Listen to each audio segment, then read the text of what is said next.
You ask Tiger to solve. This deals with linear equations with one unknown.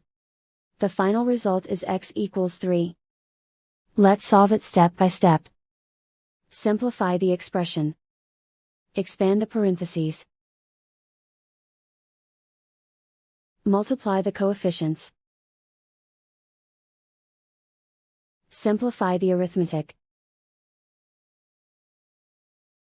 Group like terms.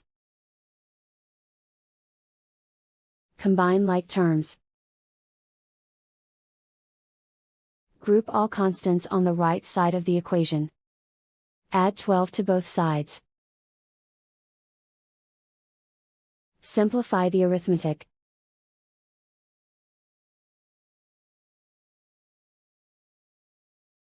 Isolate the x.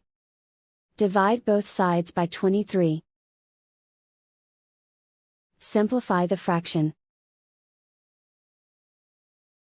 Find the greatest common factor of the numerator and denominator. Factor out and cancel the greatest common factor.